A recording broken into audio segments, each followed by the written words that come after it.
достор, жердештер. Мына азыркы соц тармактардагы таркалып жаткан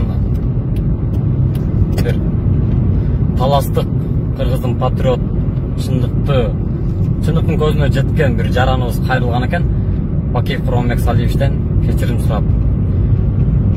А менин сунушум болот эле да, ошол Кыргызстандын 7 областынан, же болбосо жалпы Кыргызстандын эли, жаштары, кыргыз эли мындай азыркы түшүнүк менен айтканда мындай флешмоб чыгарып, колдоо көргөзүп, соц тармактардан болуп айтып, бир ушундай бир моралдык бир аракеттер менен биз чындыгында Бакиев Курманбек Салиевичти Кыргызстанга алып келишибиз керек. Себеби ооба биздин бүгүнкү күн жакшы, Кудайга шүгүр. Эртеңки күнүбүз дагы жакшы болсо керек. А келечегибиз кандай болот? Бул кооптуу маселе. Келечегибиз кандай болот? Муну эч ким билбейт. Азыркы күндөгү болуп жаткан саясатка салыштырмалуу. Азыркы биздин президентибиз урматтуу Сооронбай Шарыпович айтып атат, коррупция менен күрөшүү өтө солгун болуп жатат. Буга бир чечкиндүү аракет көрүш керек деген сөздөрүн айтып атат чогулуштарында. Бул чечкиндүү аракеттерди көрүш, бул Сооронбай Жээнбекович Шарыпович ишке киришкенден баштап эртеси уже бул иш жүзүнө ашыш керек эле. Тилекке каршы иш жүзүнө ашкан жок. Коррупционерлер кайра күч алууда өттү. Мына коронавирус вирусуга караганда мына коррупция оорусу өтө кайра күч алды. Өзбекстан канча гектар жерди алып койду деген дагы маселелер.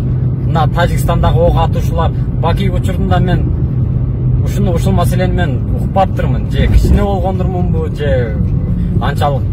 Балким Тажикстан чегаралары маселелери боюнча балким бул нерсе болгон эмес. Бирок азыркы күндө ар бир жумасына бул маселе козголуп жатат.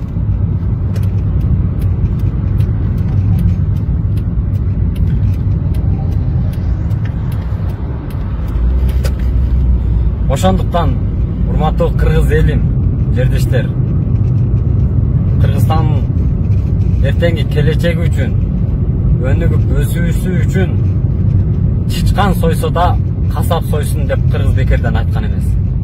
Демек, Кыргызстанды башкаруу турган, колунан келе турган адам Кыргызстанды башкарыш керек.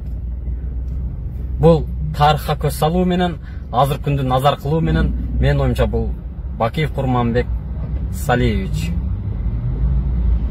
Жанагы жигитибиз таластан айтты. Кечиримдин сурашып, бул кечирим сураа деген бул чындыкты айтуу деген. А мен болсо Оштон болом. Ош облусу, Чоң Алай району, Кашка Суу айылынан боломун. Мага айырмасы жок. Мен Оштон болсом, Чоң Алайдан болсом, мага Баткендин, башка жактын не тиешеси бар, өздөрү чечет да ошол жакта деп мен кош көңүл боло албаймын. Эгер Баткендин бир чекеси бир нерсе болгон болсо, ошол келип Ошко тиет. Кыргызстандын 7 областы, Кыргызстандын 7 мүчөсү. Бир жак колубуз ооруса, калган колдорго албетте таасири тиет.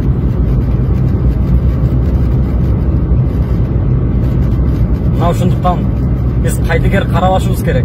Бүгүнкү азыркы күнүмдүк турмушубуз жакшы, бардыгы жакшы, кээ бирки ишмердүүлүктөр иштери кетип атат.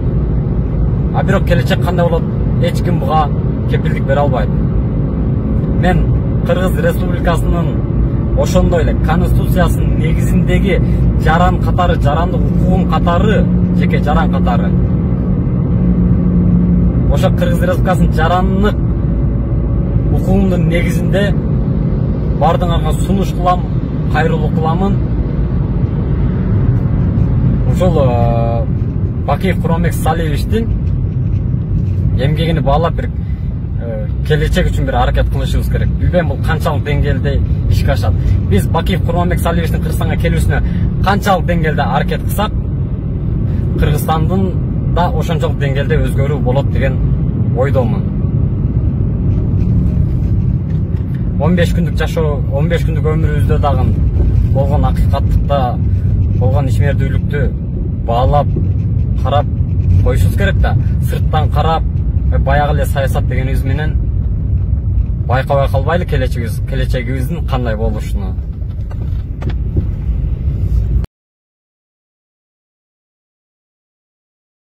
Бакиевден кечирим сурай турган деңгээлге түшпөйбүз эч качан кыргыз эли. Биз мына коомдук уюмдар ушул апрель баатырлары кандай гана сызтап, кандай гана кан төгүүлөр болду. Ушун апрель окуясы болгонго чейин дагы Бакиев Кыргызстандын мен деген мыкты жарандарын, мен деген мыкты азаматтарын канын ичип бүткөн. Ошон үчүн азыркы генеральный прокуратурага Булбайка айткандай СМБнын жана Сооронбай Шариповичке кайрылабыз.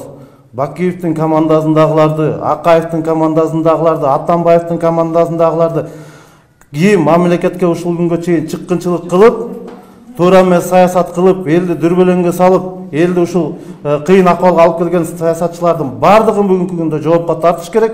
Анан Бакиевди алып келип өлүм жазасына бериш керек ал кишилерди.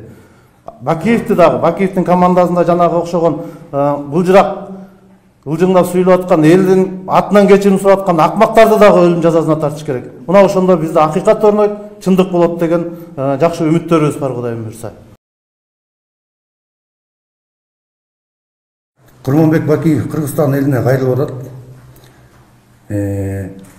Айта турган нерсеси, ал айтат да мындай: кыргыздар мен силерди кечирдим дейт. Бул бүгүнкү күндө Курманбек Бакиевдин кылган мамлекетке кылган кесепеттерин, кылган эмгектерин, кызматтарын биз билебиз да. Бул ичкен, жеген, 10-жылы канчалаган эр азамат балдарды ок атты, ага чейин канча деген кыргыздын бычакка саптуу, мен деген кыргыздын жигиттерин өлүмгө чапты.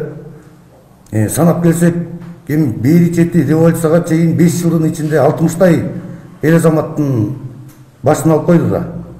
Революция болгон күнү 87 кишини жок кылып койду. Кыргыз элине ок атты, өзүнүн элине. Кыргыз элине да кайрылып коет элем да. Ушул анча-мынча Бакиевдин троллдору, фейктери, аккаунттары чыгып атат.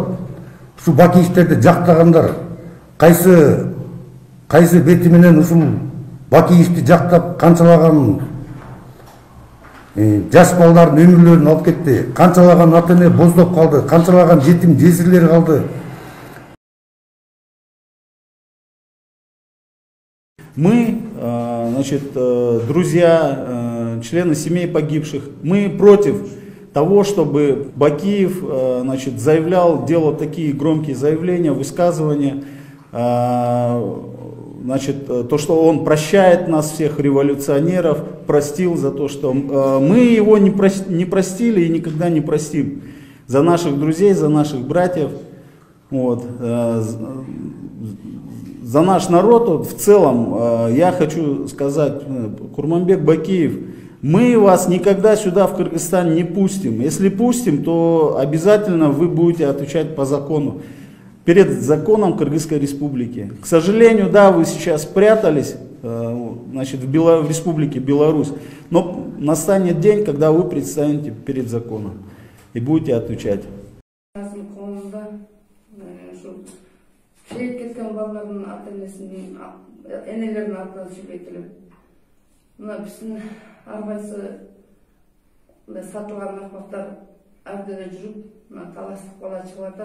Bu таластын булга атат бул бала.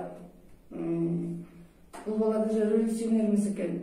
Биздин балдарды атып, могу бар жогун тоноп, үйлөр башкарууда жакшы башкара албай, мынакей элдин баарын нягыл Бакиев. Ошо Бакиевден кайра кечирим сураган бала, бул эмне деген акмак бала. Мен суранат элем, ушул баланы биздин астыбызга келип сүйлөп берсин. ушул жерге келип сүйлөсүн, биздин маңдайыбызга келсин. Эсил ошол катышкан чын болсо, анан кийин бул элдин баары ишене берет мындай сүйлөгөндөргө. Бул акмактар, сатылган акмактар. Мына мен айтарым ушул. Келсин, биздин маңдайыбызга келип айтып берсин. Кыргыздар кулак уккандан кийин айла жок келип турган иш бу жерде. Бек болсун Рысбековду элден мурун чыгат, андан кийин Бечелов деп чыгат. Менин оюмча Бакиевдин эле ойлоп тапкан ойчулдугу болуш керек. Бакиев кайсы бетир менен ушуну кылып атат. Анын мойнунда деген жүздөгөн адамдын каны турат. Келем десе токтоосуз камалыш керек. Анткени соттун чечими бар. Ал деген соттун чечимине караганда кылмышкер болгон дагы уялга келип туруп Кыргызстанды башкаргысы келип атат. Бул деген эмне деген сөз? Бул деген болбогон бир даже эч кимдин жөнөкөй адамдын оюна келбейт. Кайсы бети менен ушул Кыргызстанды башкардым деп керсейип отурат. Экинчи Бакиев дегенди уккубуз да келбейт биз. Экинчи Бакиев дегенди көрмөк турбай уккубуз келбейт. Келсе эртерээк келсе сразу камалса болот эле ошол. Мен айта турган сөзүм ошол. Канча деген энелерди ыйлатты, канча деген балдарды жетим калдырды. Мына жүздөгөн адамдын каны анын мойнунда турат. Муну эч ким кечпейт дагы, муну эч ким аны актай да албайт. Актоолгондо татыксыз, актай албайт эч ким. Бирок биз ушул жерде азыр Жалтыр талас болуусунан келген өкүлдөр чогулуп отурабыз. Биздин чогулуп отурушубузга себепкер мына кийинки учурлардагы өлкөдөгү болуп жаткан акыбалдарга айтып атабыз. Бешелов Болсунбек деген өзүн таластык деп жарыялап, Түркияда туруп, ушул Бакиевден кечирим сурагандыгы боюнча азыр айтып жатабыз да. Эгерде ошол жигит апрель революциясына катышкан, апрель революциясынын баатыры болсо, мен айтат элем ал жигитте ар намыс деген жок экен. Бүткүл талас элдин намысына тийип жатат ал жигит. Ушунча баланын 87 баланын өмүрүнө кол салып, ошолорду жокко чыгарган Бакиевди коргогон, мен айтат элем ал баланы наалат, анын тапкан ата-энесине да кошуп наалат, ошондой тарбиеленген. Демек бул өлкөгө жакшы таасир алып келбейт. Азыр баардык жерде ушундай үндөр чыгып жатат. Эгерде мүмкүн болсо мен бийликке да ушул жерден кайтып кете турган сөзүм бар. Ошол баланы таап кай жерде болсо да алып келүүгө тийиш. Болбосо буга окшогон саткындар көбөйүп, өлкөбүзгө залалдан башка пайдасы тийбейт. Мен ушинтип кайрылып бийликтин өкүлдөрүнө ушуну айтмакчымын.